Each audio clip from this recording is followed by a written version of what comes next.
இந்த சமூகம் தனக்கு அளித்த இறுக்கத்தையும் வலியையும் பற்றி பேசக்கூடாது என தான் முடிவெடுத்ததாக இயக்குனர் ப. ரஞ்சித் தெரிவித்துள்ளார். நான் ஃபர்ஸ்ட் முடிவு பண்ணதே என் பெயினை நான் சொல்லக்கூடாது.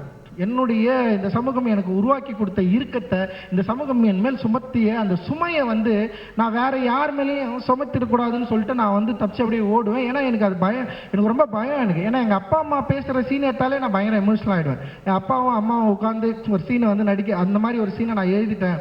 லைக் அட்டகத்தி படம் எடுத்துட்டு ஒரே ஒரு சீன் எடுத்ததுக்காக தான் நான் பயங்கர சந்தோஷப்பட்டேன். அது என்னன்னா எங்கள் அப்பாவுக்கு எங்கள் அம்மா ஊட்டுவாங்க.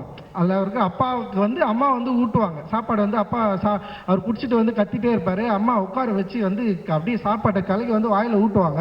அப்போ பின்னாடி ஒரு பையன் என்ன பண்ணுவான், படிச்சுன்னு இருப்பான். அவன் கத்துவான், நான் படிச்சுட்டு இருக்கிறேன், நீங்கன்னா 2 பேரும் என்ன பண்ணுறீங்கன்னு. அப்போ அம்மா என் பையனை திட்டுவாங்க, ஆடனா நீ படிச்சோடனே கீழ்கவனா அப்படின்னு சொன்னோடனே உடனே அப்பா அம்மாவை அடிக்க போவார். அதாவது பையன் படிக்கிறான், அவனை எதுவும் சொல்லக்கூடாது, பச்சாதான் கடவுள் என்னவர். எங்கள் அப்பா அடிக்கடி அந்த டைலாக் என்கிட்ட சொல்லுவார். ஸோ அந்த சீனை எடுத்ததுக்காக நான் போயிட்டு உட்காந்து அழுதுனேன் நான்.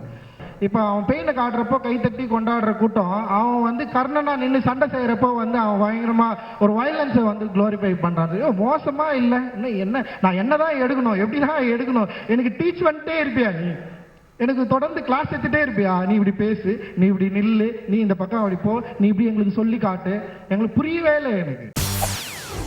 செய்திகளை உடனுக்குடன் தெரிந்து கொள்ள உடனே சப்ஸ்கிரைப் பண்ணுங்க.